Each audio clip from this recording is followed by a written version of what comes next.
Hi friends, आज के আমি আপনাদের সামনে একটা নিরামিষ রেসিপি করে দেখাচ্ছি। এটা হচ্ছে পেঁপের ডালনা। আমি একটা বড় পেঁপে টুকরো করে সেদ্ধ করে হাফ সেদ্ধ করে নিয়েছি। এক বোল আলু নিয়েছি, দুটো মাঝারি সাইজের বড় আলু পিস করে নিয়েছি। আর লাগছে ছোলা, সর্ষের তেল, আদা, 1 ইঞ্চি আদা আর একটা ছোটো টমেটো আমি পেস্ট করে নিয়েছি। লাগবে হলুদ আর ধনে গুঁড়ো, গোটা জিরে, লবণ, লঙ্কা গুঁড়ো, গরম মশলা, জিরে গুঁড়ো, চিনি আর একটা গোটা তেজপাতা, একটা শুকনো আর ঘি। এই মোটামুটি আমার এই নিরামিষ পেঁপের ডালনাটা করতে লাগছে। এবার আমি শুরু করছি।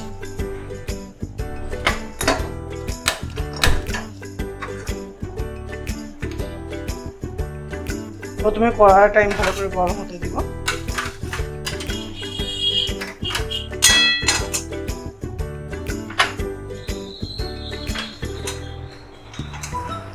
এটা নিরামিষ রান্না, খেতেও খুব সুস্বাদু এবং ভাত রুটির সঙ্গে এটা খেতে পারে।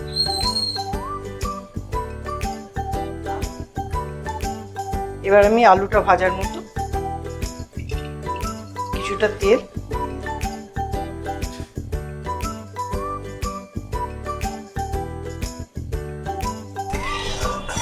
তেলটা ভালোই গরম হয়ে এসেছে। এবার আমি আলুগুলো ছাড়ব।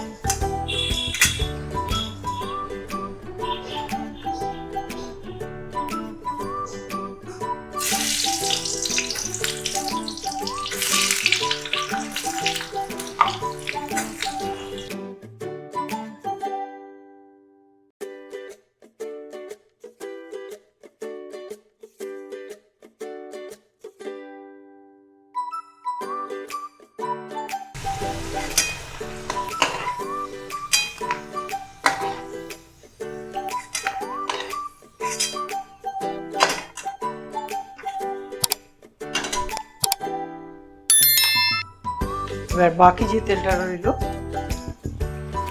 তার মধ্যেই আমি তরকারিটা করবো। তেজপাতাটা আমি দিয়ে দিলাম, একটা শুকনো লঙ্কা ছিঁড়ে দিলাম এবং গোটা জিরে হাফ চামচ।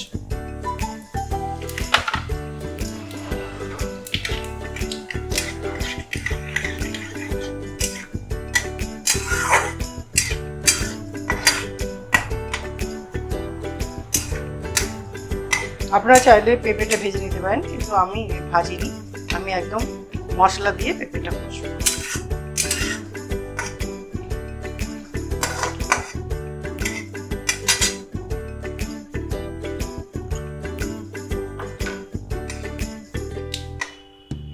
আপনারা পেঁপেটাকে আলুর মতো ভেজে নিতেও পারেন, কিন্তু আমি সেটা করিনি। সেটা কাঁচা পেঁপে যদি ভাপানো না থাকে তাহলে সেটা করলে গন্ধটা অনেকটা চলে যাবে, আঠা গন্ধ।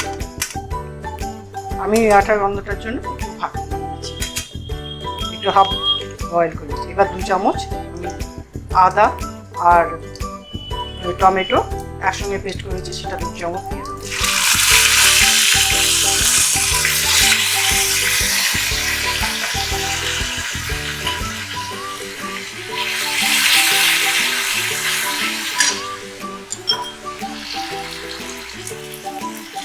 আমি একটু সামান্য হলুদ দিয়েছি, যাতে এই আদাটা না যাতে চারিদিকে ছিটকে। একটু হলুদ দিলে এই আদাটা তেলটা চারিদিকে ছিটকাবে না।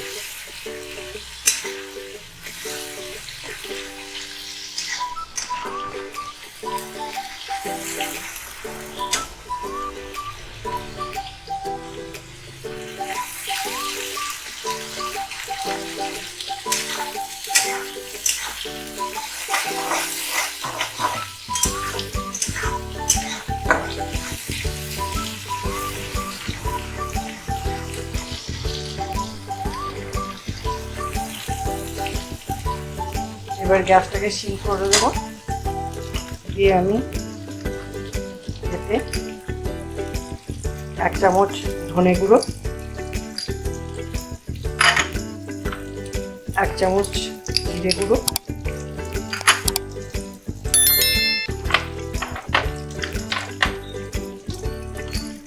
1 চামচ নুন,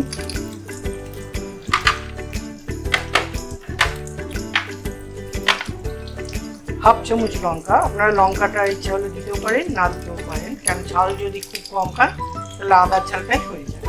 আমি হাফ চামচ লঙ্কা দিয়েছি। পেঁপে জানলে খুব একটা বেশি ঝাল হবে না, একটু ঝাল মিষ্টির মতো, অল্প ঝাল মিষ্টি মতো হবে।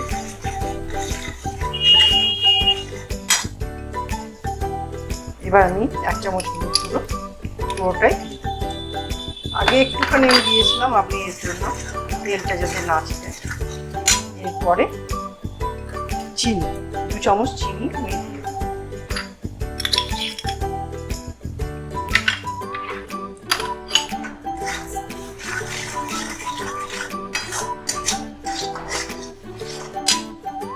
এবার আমি পেঁপেটা দিয়ে কষবো।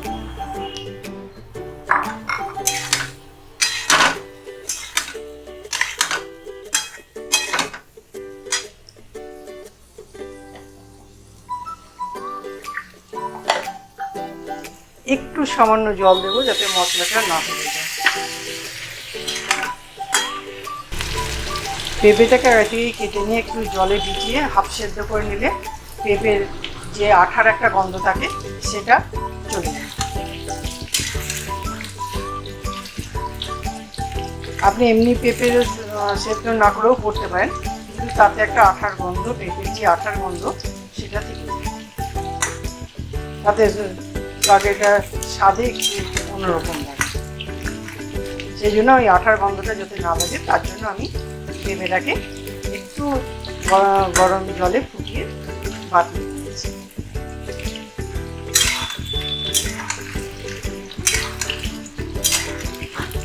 আলুটাকে লাল লাল করে ভাজবো।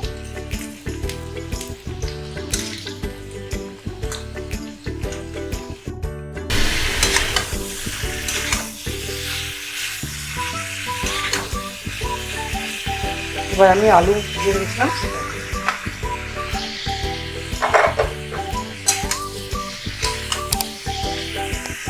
আলু আর পেঁপেটা দিয়ে একসঙ্গে মশলাটা আমি। এবার আমি আগে থেকে 1 বোল ছোলাকে সেদ্ধ করে রেখেছিলাম, সেটাও দিয়ে দিই।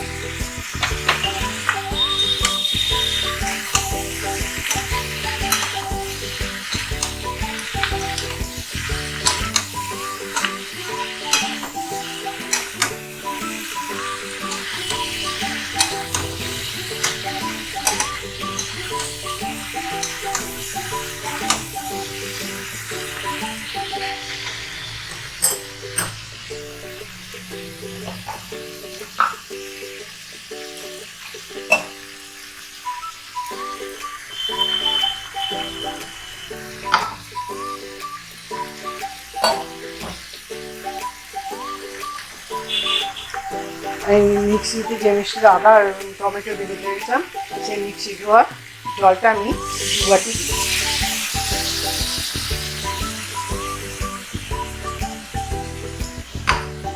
পেঁপে আলুটা ভালোভাবে যাতে সিদ্ধ হয়ে যায়।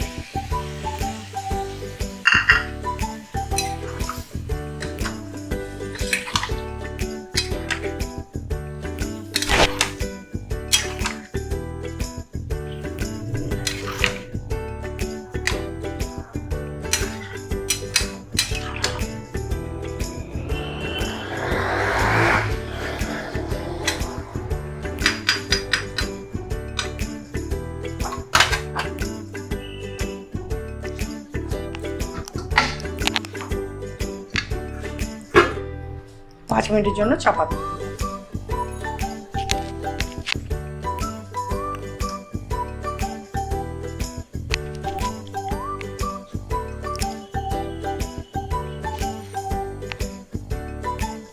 আঁচটাকে আমি মিডিয়ামে দিয়ে দেবো।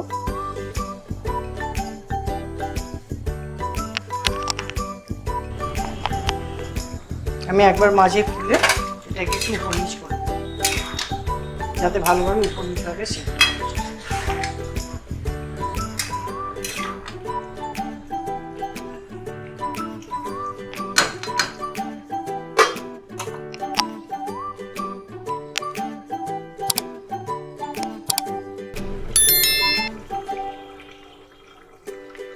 5 মিনিট সেদ্ধ হতে দেবো, কিন্তু মাঝে মাঝে একবার করে উপর নিচ করে সবজিটা নেড়ে দেবো, কেন এটা কড়াইয়ে সেদ্ধ হচ্ছে তো, যাতে উপর নিচেরগুলো ভালো সেদ্ধ হবে, উপরেগুলো সেদ্ধ কম হবে, তার জন্য আমি এটা মাঝে মাঝে একবার নেড়ে দেবো।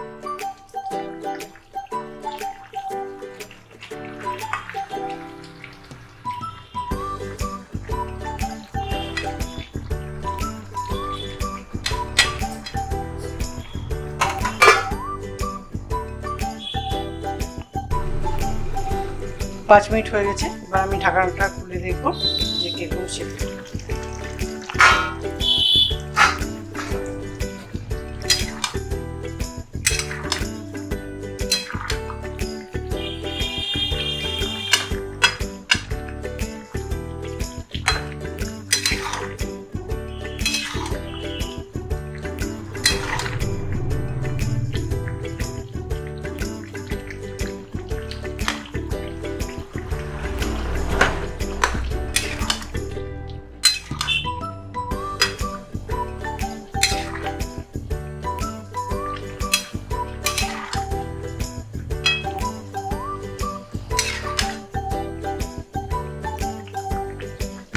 সেদ্ধ হয়ে এসছে, আর 2 মিনিট মতো আমি চাপা দিয়ে রাখবো,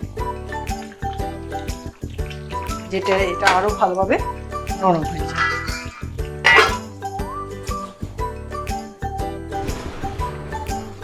দু মিনিট হয়ে গেছে। 2 মিনিট পর আমি এটা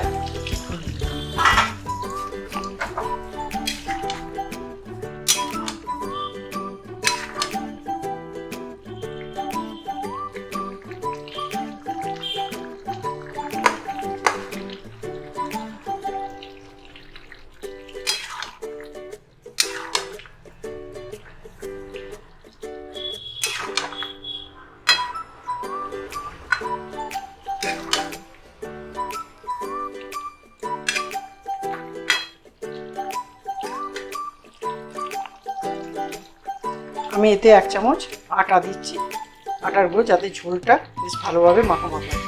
ইচ্ছা হলে আপনারা দিতে পারেন, বা এটা অপশনাল, না দিতেও পারেন।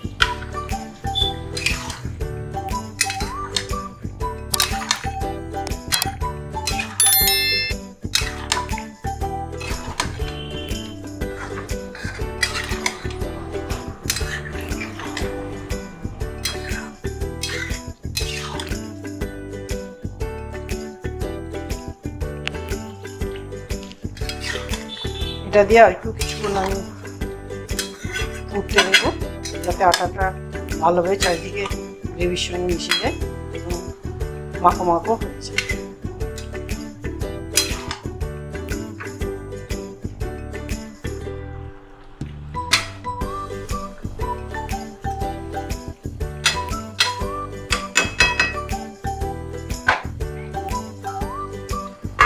আরো 1 মিনিট চাপা দিয়ে 1 মিনিট হয়ে গেছে। 1 মিনিট পর আমি এটা খুললাম।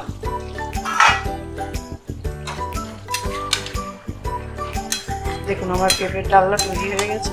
এবার আমি একটু, পেঁপেগুলো নরম হয়ে গেছে, আলুটা ভাজা ছিল, আলুটাও নরম হয়ে গেছে।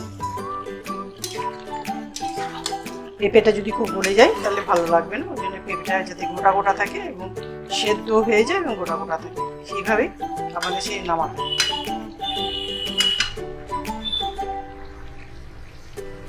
এবার আমি 1/2 চামচ গরম মশলা দিয়ে দেবো।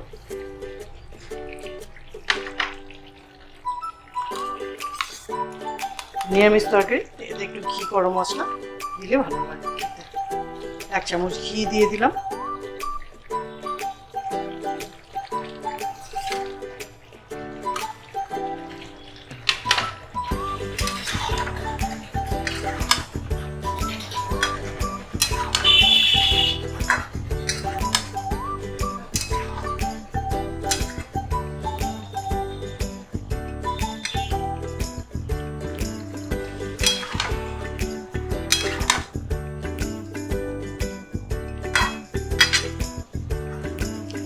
একটু 1/2 মিনিট মতো আমি রেস্টে রেখে দেবো। 1/2 মিনিট হয়ে গেছে। দেখুন আমার পেঁপের ডালনা একদম সুন্দরভাবে তৈরি হয়ে গেছে।